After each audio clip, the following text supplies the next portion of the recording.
cómo se ve la iglesia a sí misma y cómo ve Jesucristo a la iglesia. Apocalipsis 3, versículos del 14 al 22, dice la santa palabra del Señor.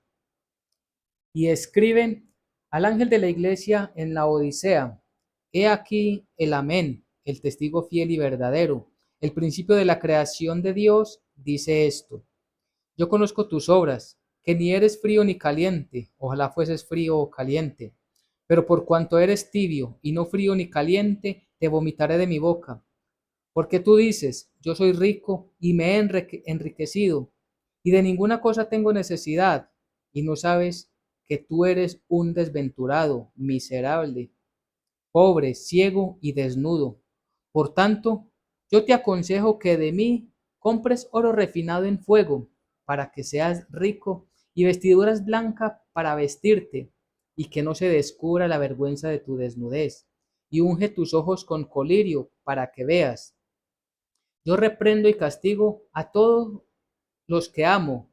Sé pues celoso y arrepiéntete. He aquí, yo estoy a la puerta y llamo. Si alguno oye mi voz y abre la puerta, entraré a él y cenaré con él y él conmigo. Al que venciere le daré que se siente conmigo en mi trono, así como yo he vencido y me he sentado con mi Padre en su trono. El que tiene oído, oiga lo que el Espíritu dice a las iglesias. Amén y amén. Bien, estamos entonces estudiando el mensaje a las 7 iglesias. Y una vez más, y es importante hacer énfasis, repetir, cuando hablamos de las 7 iglesias, se refiere el número 7 a la iglesia completa de Jesucristo. Y por esto el mensaje de cada una de las denominaciones, de las iglesias a las cuales es enviado el mensaje, que ya hemos hablado de ellas: Éfeso, Esmirna, Pérgamo, Tiatira, Sardis, Filadelfia, la Odisea.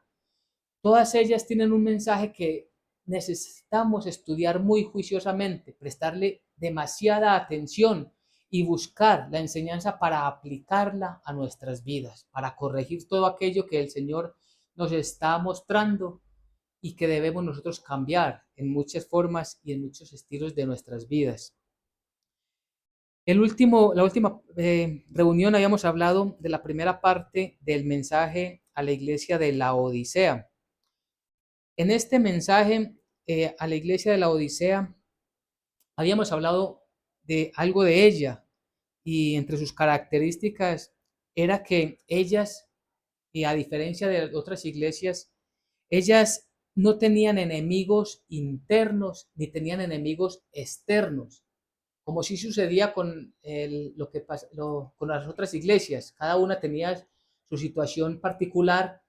Algunas de ellas, por ejemplo, eran atacadas por el enemigo que venía del exterior, y entonces buscaban de una manera u otra impedir que el mensaje de la salvación se siguiera enseñando en las iglesias de una manera limpia, transparente. Pero también habían iglesias que el problema, el enemigo estaba al interior, porque soportaban que personas que tenían doctrinas engañosas hicieran parte de la iglesia. Y el Señor les reclamaba a ellos, porque ellos tenían que resistir con todas sus fuerzas y con una fe firme en el Evangelio, resistir a estas personas. Pues resulta que con la iglesia de la Odisea, el enemigo no era interno, es decir, no tenían personas al interior que estuvieran con doctrinas raras o equivocadas, blasfemas, ni tampoco exteriores, sino que el problema eran en sí, ellos mismos eran el problema. ¿Y por qué eran ellos mismos el problema? Porque ellos tenían el pecado al interior de sus propias vidas. Y lo que pasaba con ellos era que les faltaba fidelidad al Evangelio de Dios. Ellos estaban eh, tomando la palabra de Dios con mucha soltura, no le estaban prestando atención. Es decir, no estaban entregados verdaderamente a escuchar, a entender, a estudiar la palabra de Dios y a su misma vez a aplicar la palabra de Dios a sus vidas, sino que simplemente estaban en una especie de ritualismo, una acción religiosa que para ellos estaba bien, pero realmente no lo era. Ellos no estaban bien delante del Señor. Ellos eran infieles a la palabra de Dios y eran infieles al testimonio de Jesucristo. Es decir, a ellos les faltaba compromiso. Y esto por causa de que esta comunidad, esta iglesia estaba dentro de una ciudad que se llamaba Laodicea. Esta ciudad, recordemos que había tenido algo muy importante en su historia reciente al momento de escribir Juan esta carta, y era que esta iglesia había sido destruida por un fuerte terremoto. ¿Y qué pasó? Después de haber sido destruida por un fuerte terremoto, los más ricos de la ciudad decidieron reconstruirla sin la ayuda del emperador. No pidieron ayuda a los gobernantes, sino que dijeron, nosotros somos autosuficientes y podemos reconstruirla. Y eso los llenaba a ellos de una vanagloria. Y esto es importante porque esto también hacía parte de esas emociones, de esos sentimientos, de esos sentires que tenía los miembros de esta iglesia en la Odisea. Y entonces el Señor empieza hablándoles acerca de que Él es el Amén. ¿Y por qué estamos haciendo esto? Porque al principio, lo que vimos en la reunión pasada, habíamos visto y teníamos como título para aquella reunión una vida incoherente con la verdad de Dios. Es decir, ellos llevaban una vida incoherente y pensaban que lo estaban haciendo bien delante del Señor. Y entonces el Señor les dice, quien les habla es el Amén, el verdadero. Y esto lo encontramos en su momento, lo pueden repasar ya después en el versículo 14. El Amén, y el Amén significa la certeza absoluta de que quien hablaba era el mismo Hijo de Dios y Él es el verdadero. Es decir, nada podía refutar todo lo que el Señor les iba a decir. Ni sus propias creencias, ni cómo se veían ellos a sí mismos, ni sus propios líderes podrían refutar, contradecir todo lo que el Señor estaba por decirles. Y entre las cosas que les dice es que tú no eres, tengo contra ti, que no eres ni frío ni caliente. Por cuanto eres tibio y no eres frío ni caliente, estoy por vomitarte. Y esto es importante y analizábamos, estudiamos en aquel momento lo importante de que nosotros afiancemos nuestra fe. Nosotros no podemos vivir en una tibieza espiritual, como una especie de amalgama que nos cubre y pensamos y nos engañamos a nosotros mismos si pensamos de esta manera que estamos bien, que hay veces estamos con el mundo, pero no nos comportamos tan mal. Y hay veces estamos entre los mejores creyentes y nos ven como de los mejores, pero realmente estamos en una tibieza espiritual y no tomamos la decisión de servir completamente, entregar nuestras vidas completamente al Señor, servir a nuestro Dios con nuestra manera de vivir. Porque es que no es un cumplimiento, sino llevar una vida en gratitud, conforme a la palabra de Dios, para entregarnos a Él, repito, en gratitud, es decir, en agradecimiento por lo que Él hizo por nosotros en la cruenta cruz del Calvario. Y eso no puede evidenciarse con una tibieza espiritual. Hay veces somos muy del mundo y hay veces somos muy creyentes. Eso nos da una mezcla de qué? Nos lleva a una tibieza espiritual. Y esto entonces, repito, esa tibieza es lo que lleva a las personas a tener una sensación equivocada de seguridad. Es una vida sin un compromiso real al Evangelio. Repito, una vida sin un compromiso real al Evangelio. Así podríamos nosotros describir lo que significa una tibieza espiritual. Una vida sin un compromiso real al Evangelio. Y tenemos que prestarle atención, porque esta palabra es para nosotros también. Esta palabra hoy la debemos de tomar y de prestarle sumo cuidado. ¿Por qué? Porque el Señor también está mirando. Recuerde que Él dice, yo conozco tus obras.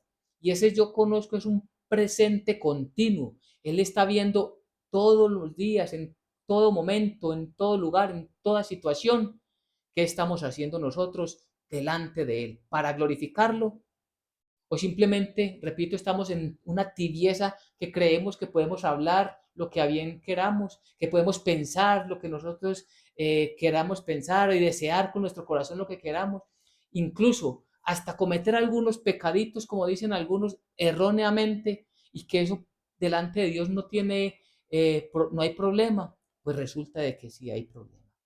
Y hablamos que ese testimonio de vida era el que no estaban dando esta iglesia de la Odisea delante de una sociedad corrupta, corrompida por todas las cosas malas que estaban haciendo, porque se creían autosuficientes y esto los lleva a qué? A un egocentrismo.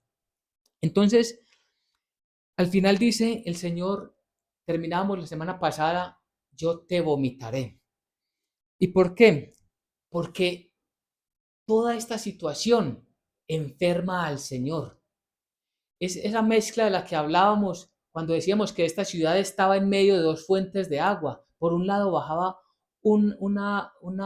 aguas termales y por el otro lado aguas frescas, frías, heladas, y al juntarse se componían, formaban un lodo que no se podía tomar, no servía para nada. Si alguien lo tomaba se enfermaba.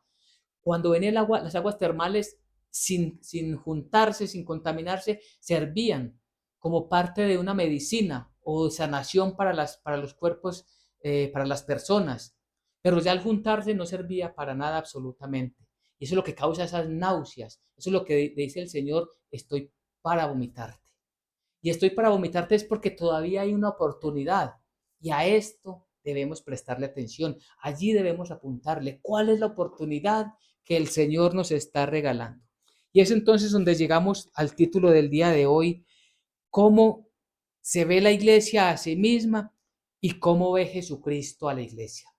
Vamos a ver entonces, y repito, miremos cada uno de nosotros en nuestra vida. Si nosotros nos preguntan, venga, cuéntenos usted cómo piensa, cómo cree usted que lo está viendo Jesucristo como parte de su iglesia. ¿Usted qué diría? ¿Me está viendo bien? ¿Me está viendo tibio? ¿Me está viendo frío? ¿O realmente tengo ese fuego encendido del Espíritu Santo en el cual yo quiero trabajar más y más para el Señor? Yo quiero alejarme más del mundo y hablar más del Evangelio, vivir más del Evangelio, vivir conforme a la palabra del Señor. ¿O tengo esa tibieza y ese primer fuego que el Señor puso en mí se me está apagando, ya estoy más adormecido, estoy más como dormido espiritualmente? Pues si estamos en esa condición debemos de reaccionar inmediatamente y volver a estar en el camino al cual el Señor nos ha llamado.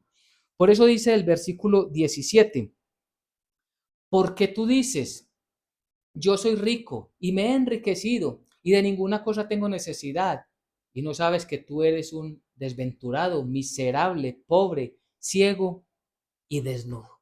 Miremos qué diferencia, qué contradicción en la forma de que la iglesia se estaba mirando a sí misma y la forma en que nuestro Señor Jesucristo estaba viendo a la iglesia. Y Él es el verdadero, el amén, la completa certeza de la verdad,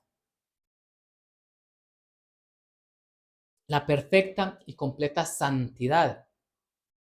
Ese es quien está hablando.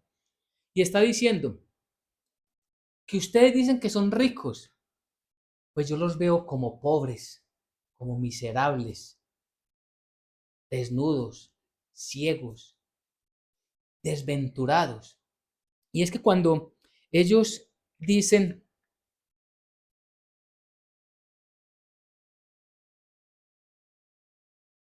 que son ricos, cuando ellos dicen yo soy rico, está, cómo se está viendo? Está viendo, se está midiendo más bien, no conforme a la luz de la palabra de Dios, sino conforme a las provisiones, a las riquezas de este mundo, a la comodidad de este mundo. Y eso es un grave peligro. ¿Cómo nos vemos a nosotros mismos? ¿Cómo nos vemos nosotros en nuestras propias conductas? ¿Son agradables a los ojos de Dios lo que nosotros hacemos? Y debemos de cuestionarnos. Este pasaje es muy importante para que nos miremos a nosotros mismos. No para que la otra persona se mire, no para que el vecino se mire, porque nuestras familias se miren ellos cómo se están comportando. No, que nos miremos, porque esto es un llamado individual hacer una revisión exhaustiva de nuestra propia vida. ¿Cómo nos está viendo nuestro Señor cuando hablamos, cuando pensamos? Él conoce lo más íntimo de nuestros corazones. Él ve nuestros deseos. Podemos decirle, Señor, es que yo lo que deseo todos los días es conocerte más, o yo lo que deseo, Señor, es más riqueza, más comodidad, una casa más grande, un mejor carro, yo lo que deseo, Señor, es viajar más por el mundo. Él conoce, no lo podemos engañar. Somos tibios. Y esto el Señor sobre esto quiere que el Señor que nosotros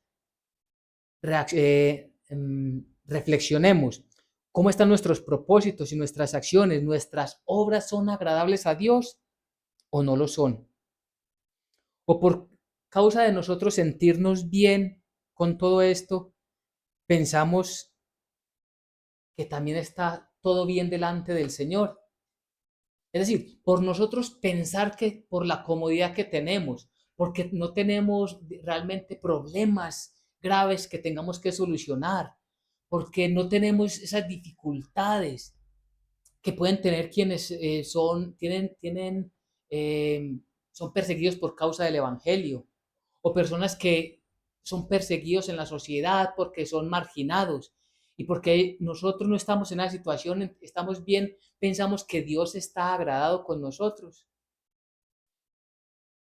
Ellos decían, yo soy rico, pero el Señor dice que no, que son pobres. Y tendríamos nosotros entonces que pensar bien qué significa eso de yo soy rico. Ellos estaban gozosos porque, claro, esta ciudad era una ciudad muy rica. El problema no era que tuvieran riquezas. Recordemos que la palabra del Señor, nuestro Señor Jesucristo, el Dios Todopoderoso, no está en contra de las riquezas. Él castiga, es un pecado, el amor a las riquezas. La Biblia nos habla de personas muy ricas. Abraham fue un hombre muy rico. Jacob fue un hombre muy rico. ¿Qué decir de Salomón? Quizá el hombre más rico que haya existido en la tierra. El problema no eran las riquezas. El problema era el amor a las riquezas. Cuando se le presta más atención a las riquezas que a Dios, ahí estamos en pecado. Mire, es que las riquezas, por eso el Señor decía, el Señor dice claramente, no se puede amar a dos señores. O amarás a uno y despreciarás al otro, o viceversa. ¿Qué pasa si una persona tiene mucha comodidad, mucha facilidad, es muy rica en las cosas terrenales? Si esa riqueza no la obtuvo y no la está viviendo con temor del Señor, esa persona está en problemas. Mejor dicho, es mejor una persona pobre que vive con temor de Dios que una persona muy rica que vive sin el temor de Dios. Y es lo que estaba sucediendo con esta iglesia. Y vivir el temor de Dios es vivir siempre con reverencia al Señor. ¿Qué hago yo? ¿Qué voy a hacer yo? De tal manera que Dios esté agradado de mi vida. ¿Y qué voy a dejar de hacer porque esto le desagrada a mi Señor? Eso es vivir en el temor de Dios.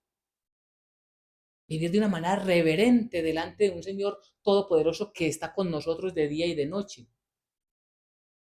Allí, entonces estaba pecando esta comunidad.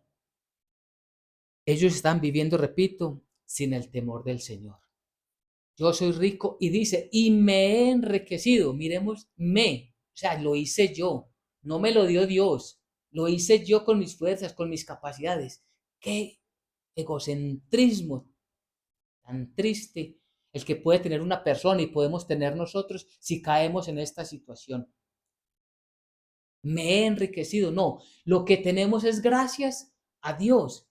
Y si lo tenemos gracias a Dios, no es de nosotros, lo tenemos para administrarlo, para vivir con ello conforme a la voluntad de Dios. Cuando una persona dice, yo lo conseguí, yo me lo gané con mi trabajo, fui yo el que lo hice, entonces esa persona no tiene temor de Dios. Y esa persona dice, yo puedo hacer con ello y con mi vida lo que yo quiera. Pero los creyentes no podemos hablar de esta manera, ni pensar ni desear de esta manera. Lo que tenemos, repito, es por la gracia y por la misericordia del Señor. Entonces, ese me he enriquecido es un qué? Un egocentrismo y una autosuficiencia pecaminosa. ¿Qué sucedía con esta ciudad? ¿Qué dijeron los ricos? Nosotros somos capaces de reconstruirla y no necesitamos la ayuda de nadie. Autosuficientes. Si una persona, y si entre nosotros hay alguno que esté pensando que puede llevar su vida de una manera autosuficiente y que no necesita de nada ni de nadie, está lleno de egocentrismo y está en pecado. Todos necesitamos de la soberanía y el gobierno de Dios en nuestras vidas. Y si ese gobierno de Dios está en nuestras vidas, necesitamos estar en medio de nuestra comunidad para bendecirlos y para recibir bendiciones de Dios a través de ellos. Así que no puede estar en nosotros ese egocentrismo. Dice, y me he enriquecido, y de ninguna cosa tengo necesidad. ¿Qué tal? Así era vista esta iglesia. Una iglesia que decía, yo no tengo necesidad de nada. Estaban tan alivianados, estaban tan conformes en su manera de vivir, que pensaban que de esta manera glorificaban a Dios. Y por el contrario, Dios los estaba viendo de la peor manera. Si revisamos todas las 6 iglesias que vimos anterior y revisamos esta 7ª iglesia, vamos a encontrar que a ninguna de ellas el Señor les habló de una manera tan fuerte como para decirles, estoy que los vomito, estoy que los saco de mi vida, estoy que los saco, que los expulso.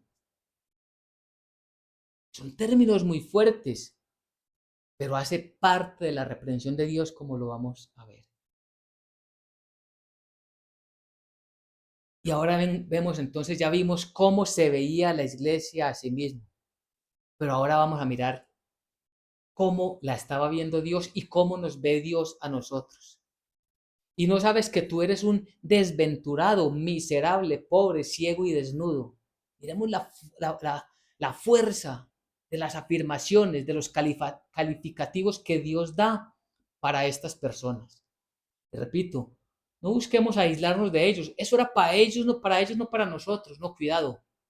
Es importante que revisemos todo eso de allí, que hay allí, cuánto es para nosotros. Y no tengamos temor recibirlo. Por el contrario, recibámoslo con agrado para que a través de la misericordia del Señor corrijamos todo aquello que no viene de Él. Tú eres un desventurado. ¿Y qué significa desventurado? En situación trágica. Bíblicamente significa un desventurado que está en una situación trágica, un desafortunado. Ellos terrenalmente se creían muy afortunados, como lo vemos en muchas personas. No, es que yo he sido muy afortunado en la vida y me ha ido muy bien en mis empresas, en mis negocios, en mis trabajos. Yo he sido muy afortunado, nunca me enfermo. Yo soy muy afortunado. Sí, terrenalmente pueden decir que son muy afortunados, pero ¿cómo están delante del Señor? Desafortunados. Entonces están en una desgracia. Y el problema es ese, que todavía se mira en muchas, aún al interior de muchas comunidades, de muchas iglesias, de muchas denominaciones, se piensa que por tener riqueza es automáticamente, les permite pensar a ellos automáticamente que es porque Dios está agradado con ellos. La riqueza no es sinónimo de que de que Dios esté agradado con nosotros, como lo acabamos de ver. Siempre hay que revisar nuestras vidas delante del Señor, pues estas personas que se creían afortunadas delante del Señor son vistas como desafortunados y tristemente repito, como muchos hoy. Miserable. Miserable es una persona digna de lástima. Entonces, es una persona desafortunada, digna de lástima. Y ellos se creían los mejores de la región, quizás los mejores de toda Asia, quizás los mejores de todo el mundo, los más afortunados. Y el Señor les dice, ustedes son dignos de lástima. ¡Qué contraste! ¡Qué contraste tan fuerte nos enseña y nos muestra la palabra de Dios el día de hoy! ¿Será que nosotros estamos dentro de ese contraste, que nos creemos muy cómodos y creemos que estamos muy bien delante del Señor, y basta con evaluar lo que hacemos en el día a día, y allí nos vamos a dar cuenta en qué renglón de estos pasajes nos encontramos cada uno de nosotros. Eres pobre. ¿Y cómo así que eran pobres si tenían las mayores riquezas? Sí, de este mundo, de esta tierra. Pero ellos eran pobres espirituales, eran espiritualmente vacíos. Riqueza es abundancia, llenura. Pues resulta que espiritualmente estaban vacíos. ¿Y por qué? Porque no tenían entendimiento de la palabra de Dios. Cuando hay entendimiento de la palabra del Señor, entonces la misma palabra nos redarguye, nos enseña a que cambiemos muchas actitudes, muchas formas de nuestra vida que debemos quitar. Pero si no hay ese entendimiento, estamos como estaba esa comunidad, espiritualmente estaban arruinados. Espiritualmente ellos estaban vacíos, arruinados, no tenían absolutamente nada, eran pobres, miserables, desafortunados. Y dice que eran ciegos, pero tú eres ciego. ¿Y qué significa? No veían las cosas desde la perspectiva divina, no veían las cosas como Dios las ve. Y allí todos tenemos que reflexionar. Nosotros vemos nuestra vida, y cuando digo vemos nuestra vida es que vamos a llevar nuestra vida de acuerdo a cómo Dios quiere que la llevemos. Y esto nos ayuda a vernos como Dios nos ve. Porque si no tenemos la perspectiva bíblica, si no miramos bíblicamente cómo es que debemos llevar nuestra vida, entonces la llevamos de una manera desordenada y nunca nos vamos a dar cuenta si somos o no agradables a Dios. Pero cuando entendemos la palabra, entonces la palabra organiza nuestras vidas. Ellos no veían las cosas conforme a la manera de Dios, la veían conforme a ellos mismos. Ellos veían que estaban bien conforme al mundo, claro. Si ellos se comparaban con el resto de la humanidad, eran unos privilegiados, pero del mundo. Pero delante del Señor estaban totalmente lejísimos de estar bien delante de sus ojos. Desnudo, desventurado, miserable, pobre, ciego y desnudo. Cuando él dice que está desnudo, la desnudez bíblicamente hablando está asociado con la vergüenza. Es decir, ellos son una vergüenza para Dios. Por eso digo que son términos muy fuertes y que no podemos simplemente dejar pasar de largo, sino que nos toque duramente nuestra vida, que toque duramente nuestro corazón. Que Dios nos diga, ustedes son una vergüenza delante de mí. Eso significa la desnudez. ¿Y por qué esa vergüenza? Por todo lo anterior. Porque están viviendo para el mundo y no están viviendo para Dios. Porque no tienen en cuenta a Dios, y no tienen en cuenta a Dios porque no tienen en cuenta su palabra para obedecerla. ¿De cuántas cosas tendrían ellos que despojarse para estar delante del Señor aprobados?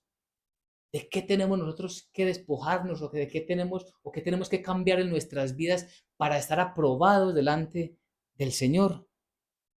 Es algo que siempre debemos pensar. Es decir, ellos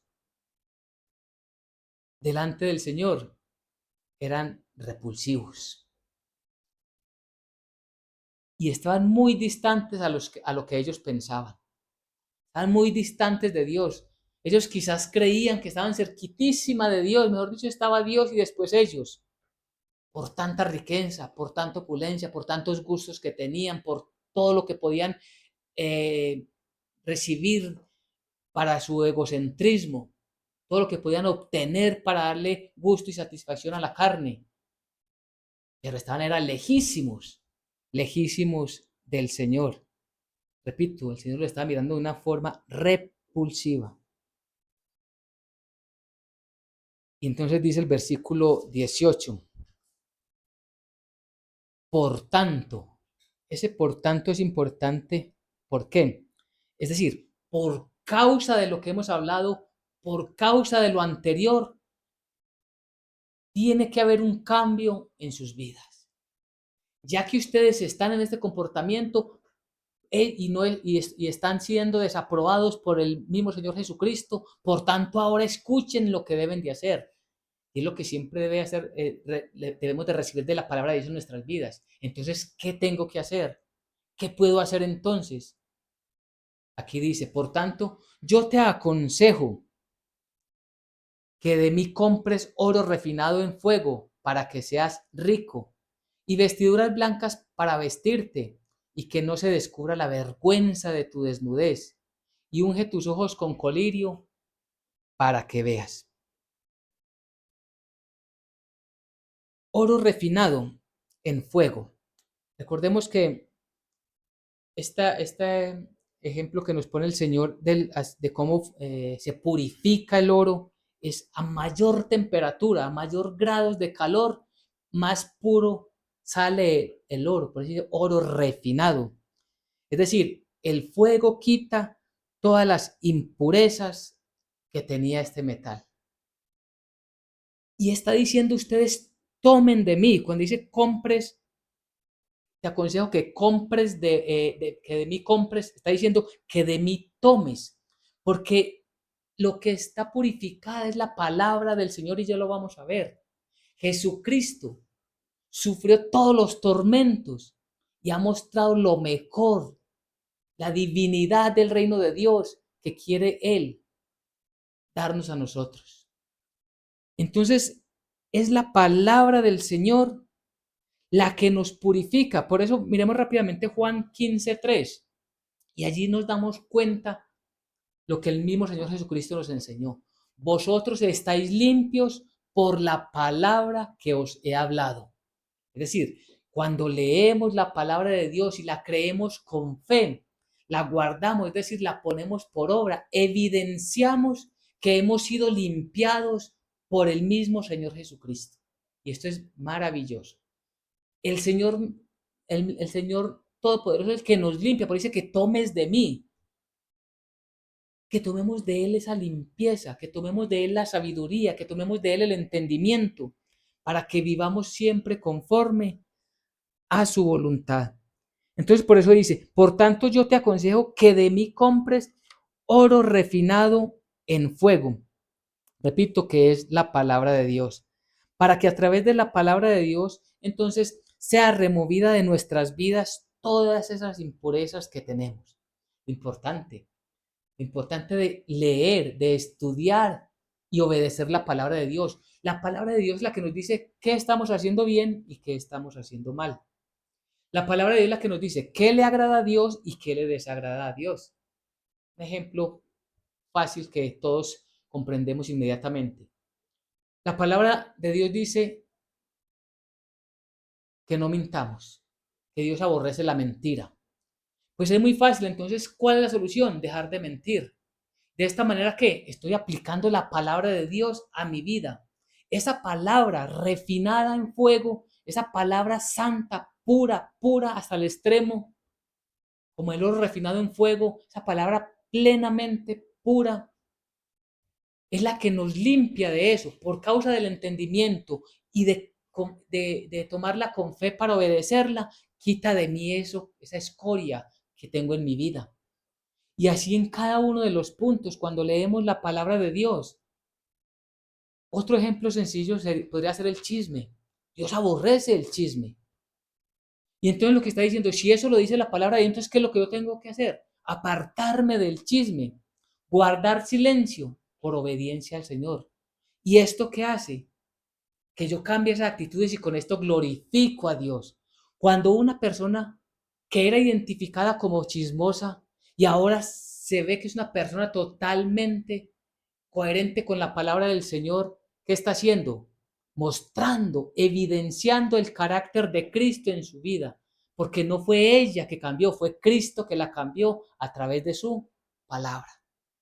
Entonces miremos todo lo que hace la palabra en nosotros, remueve todo aquello, en todo aspecto, en la manera que hablamos, en las acciones que tomamos. Él remueve todo lo impuro, la palabra de Dios, Cristo Jesús remueve todo lo impuro de nuestras vidas. Y el Señor le está diciendo, por tanto, es decir, por causa de lo anterior, es necesario que empieces a hacer esto. ¿Cuándo? No dentro de mañana, pasado mañana, dentro de 8 días, o a partir del otro año sí me voy a comprometer, o no, ya, inmediatamente. Acciones inmediatas demanda el Señor de nuestras vidas. Para que no seamos, ¿qué? Desventurados, para que no seamos vacíos espirituales. Todo esto que el Señor nos ha regalado. Y dice la palabra del Señor, para que sea rico. Es decir, ellos se creían ricos, pero le faltaba lo principal. Pero todo esto es para que sean ricos espiritualmente. Y dice, y vestiduras blancas, que tomemos de él, vestiduras blancas para vestirte. Y que no se descubra la vergüenza de tu desnudez. Ya habíamos dicho que la desnudez bíblicamente está asociada con la vergüenza, y aquí el versículo 18 lo confirma, lo ratifica. La Biblia se confirma a ella misma.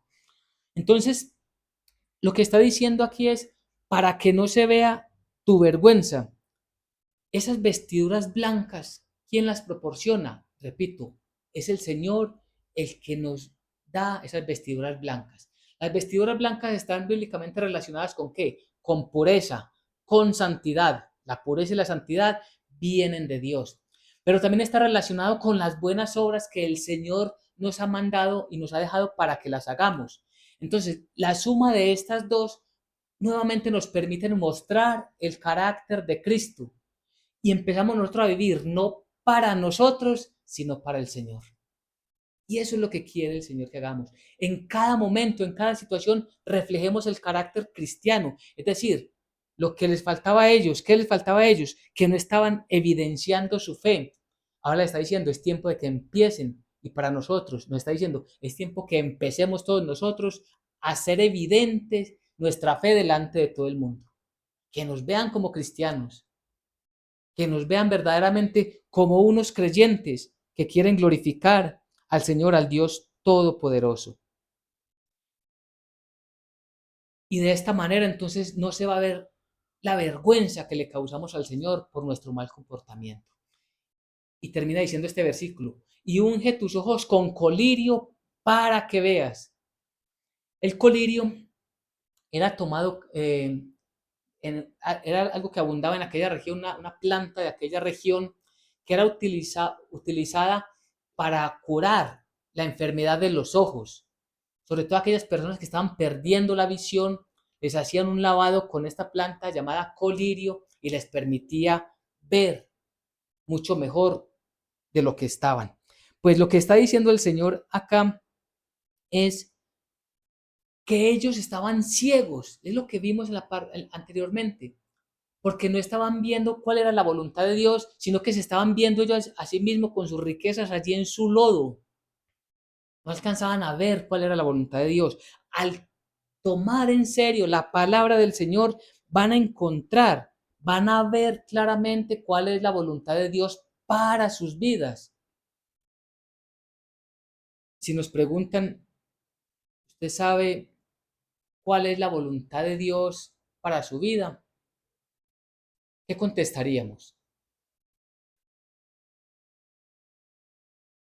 Nuevamente, ¿cuál es la voluntad de Dios en su vida? Mejor dicho, ¿qué quiere Dios que haga usted en esta vida? ¿Qué diríamos? ¿Qué contestaríamos? Supone que vamos a hablar como creyentes. ¿Qué estaríamos respondiendo? Ya tenemos una posible respuesta. Es importante que nosotros veamos cuál es la voluntad de Dios. Recordemos que fuimos creados para la alabanza de la gloria de su nombre. Fuimos creados para adoración de Dios y eso lo empezamos desde ahora mismo, ¿cómo? Viviendo a la manera de Dios. Entonces, cuando nosotros vemos todo claramente según la Biblia, comprendemos cuál es la voluntad de Dios con nosotros, que seamos discípulos de Jesucristo, que vayamos por el mundo y enseñemos el Evangelio. Es que hay una comodidad muy triste en la gran mayoría de las iglesias, o en muchas iglesias más bien, que están las personas que están muy comprometidas con el Evangelio y unas personas que simplemente están allí, como se dice popularmente, calentando silla. Pero no se comprometen con el Evangelio, están tibios, totalmente adormecidos. Y ellos mismos están allí complacidos, porque no requiere mayor esfuerzo ir una vez a la semana, sentarse en una congregación, 1 hora y media, 2 horas, no sé cuánto, y ya salen otra vez para el mundo el resto de la semana. Y eso los hace estar ciegos, inertes, sin vida espiritualmente, vacíos espiritualmente, como decíamos ahorita, una vergüenza delante del Señor. Versículo 19. Yo reprendo y castigo a todos los que amo. Sé pues celoso y arrepiéntete. Este versículo, podríamos, si nos dijeran, póngale un nombre a este versículo, un título, podríamos decir Dios poniendo la casa en orden. Cuando una familia, sobre todo cuando los hijos son pequeños y aún se dejan guiar por sus padres, si están llevando una vida desordenada, ¿qué tiene que hacer el papá? Ponerle orden a la casa, ponerle orden a la familia. Esa es una de sus obligaciones como padre, ponerle orden. Y si para poner orden requiere un castigo, es necesario hacerlo, porque el orden no se puede perder. Delante del Señor es igual. El Señor lo que está haciendo hoy es poniendo orden en nuestras vidas. Es poniendo orden para que nosotros nos comportemos de acuerdo a su voluntad y no vivamos nosotros conforme a nuestra propia voluntad. Tenemos que empezar a entender que nosotros no estamos en este mundo, los creyentes no estamos en esta tierra para hacer nuestra voluntad, sino para hacer la voluntad de nuestro Padre. Y es que tenemos el ejemplo de Jesucristo nuestro Señor.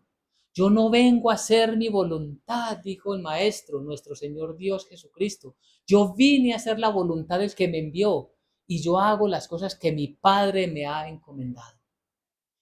Si Él no lo hizo, mucho menos nosotros, no nos engañemos a nosotros mismos. No estamos para que nosotros nos complazcamos a nosotros mismos, sino para complacer la voluntad de nuestro Dios. Y el que se revele a esta voluntad, ¿qué va a recibir? Castigo. ¿Y esto quién lo hace? El Dios de amor. Por eso es que aquellos que dicen que como un Dios de amor va a castigar, claro, porque nos ama es que nos castiga. Y aquí dice, yo reprendo y castigo a todo el que amo. Si esta iglesia era de Jesucristo, cuando dice a la iglesia de Jesucristo es porque hacían parte de los creyentes que se estaban alejando de la verdad y de la voluntad de Dios. Si nosotros somos verdaderamente creyentes, si verdaderamente hemos puesto la fe en Jesucristo y nos estamos alivianando en nuestra manera de vivir la fe, podemos recibir castigo si no nos arrepentimos. Y esto es una advertencia divina. Es algo que tenemos que tomar muy en serio, no dejes simplemente ahí le hablan, ahí le está hablando el Señor a usted o a usted no, a mí. Y así lo tenemos que tomar cada uno. Nos está hablando el Señor de manera personal. Debemos de prestarle nosotros mucho cuidado, porque realmente quien no quiera alinearse a la manera del Señor va a sufrir pérdida. Y no sabemos qué clase de pérdida. El Dios que es bueno y justo y conoce todo lo que se necesita hacer para que cada uno de nosotros cambiemos, Él lo va a hacer. Pero porque nos ama, no va a permitir que nos perdamos. Y dice, sé celoso. Celoso significa sé diligente. Sé diligente y arrepiéntete. Cuando dice ser diligente, ¿qué significa? A partir de hoy, a partir de ya mismo, Sé diligente en tomar acciones en tu vida, no esperes más. Quién sabe hasta cuándo el Señor nos va a dar esa oportunidad. Así que el cambio que el Señor pide, que el Señor demanda de nosotros es inmediato. Y allí tenemos nosotros que poner nuestra vida en una balanza. O tomamos la decisión de quedarnos en el mundo o de subir a la estatura espiritual que el Señor quiere que tengamos, en la cual el Señor quiere que vivamos. Versículo 20. He aquí, yo estoy a la puerta y llamo. Si alguno oye mi voz y abre la puerta, entraré a él y cenaré con él y él conmigo. Aquí nos dice la palabra del Señor. He aquí, yo estoy a la puerta y llamo. Es un llamado continuo, permanente, constante del Señor para nosotros. Y decíamos, ¿hasta cuándo? Nosotros no sabemos el término de nuestros días, el Señor sí lo sabe. Pero hoy que estamos bien, que tenemos lucidez en nuestro entendimiento, debemos de decirle, sí Señor, quiero que entres a mi vida a organizarme conforme a tu voluntad. Mire, ¿quién de nosotros ha orado o puede orar o va a orar diciéndole al Señor, Señor, yo quiero que vengas y ordenes mi vida? Señor, yo quiero que vengas y si es necesario que me reprendas, pero yo no me quiero apartar de ti. Somos capaces de orarle de esta manera al Señor. Señor, yo quiero ser organizado por tu diestra de poder, por tu palabra. Somos capaces de orarlo así. Les invito para que lo hagamos. Señor, quiero que me des sabiduría y quiero que por favor ordenes mi vida conforme a tu voluntad y ya mi vida no sea más conforme a mi voluntad. Que mi vida no sea conforme a la comodidad que yo quiero en este siglo, sino que tú, Señor, te agrades de mí, no sientas vergüenza de mi manera de vivir. He aquí yo estoy a la puerta y llamo. Si alguno oye mi voz y abre, entraré a él y cenaré con él y él conmigo. ¿De qué está hablando? De comunión, de llevar una vida en comunión. Quien esté dispuesto puede vivir en comunión con el Señor. Y vivir en comunión con el Señor es cada vez más y más aprender de Él, conocer de Él y recibir de sus bendiciones, recibir de su misericordia, recibir de su favor, recibir esa sombra protectora que el Señor tiene para los creyentes. Ese es tener esa comunión con el Señor. Al que venciere, le daré que se siente conmigo en mi trono, así como yo he vencido y me he sentado con mi Padre en su trono. Tenemos algo por hacer. Si lo hacemos, si decidimos hacerlo, entonces vamos a ser victoriosos en el Señor. Es decir, el Señor nos va a dar la victoria.